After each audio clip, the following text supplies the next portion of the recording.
اور ہم نے پوری کوشش کی، ہیلتھ کارڈ لے کے آئے ہم۔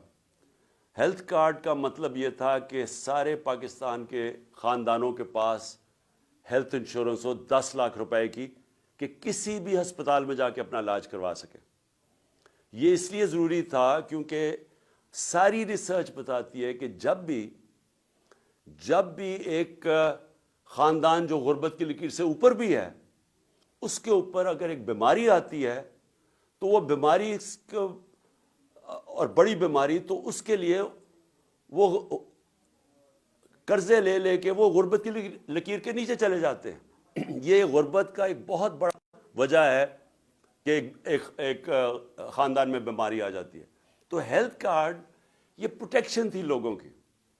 اس کی تعریف دنیا میں ہوئی، لانسٹ میڈیکل جرنل ہے دنیا کا، اس نے تعریف کی۔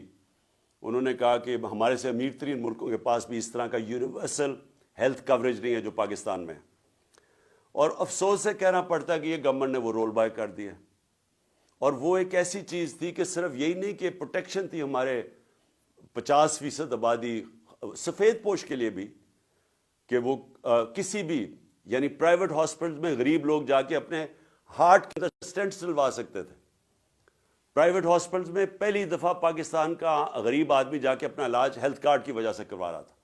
اور دوسری چیز کہ دیہاتوں کے اندر پہلی دفعہ پرائیویٹ سیکٹر ہاسپٹل بنانے کے لیے جا رہا تھا، کیونکہ ہیلتھ کارڈ کی وجہ سے اب وہ سب کچھ رک گیا۔ ہمارا جو احساس پروگرام تھا وہ دنیا نے اکنالج کیا۔ اسٹینفورڈ یونیورسٹی نے اپنی رپورٹ کی احساس پہ، اور انہوں نے کہا کہ یہ پاکستان کے اندر ہیلتھ اور ایجوکیشن کے اوپر یہ جو پیسہ خرچ کر رہے ہیں، اور اس کی وجہ سے فلاحی ریاست کی طرف پاکستان جا رہا ہے۔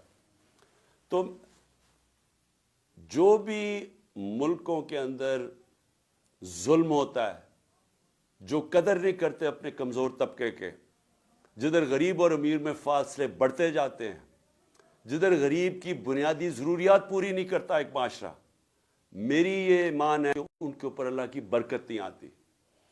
ہمیں یہ کہا جاتا ہے کہ جی پہلا پیسہ آئے گا، پہلے قوم کے اندر پیسہ آئے گا، اور پھر ہم اس قوم کے اندر فلاحی ریاست لے کے آئیں گے۔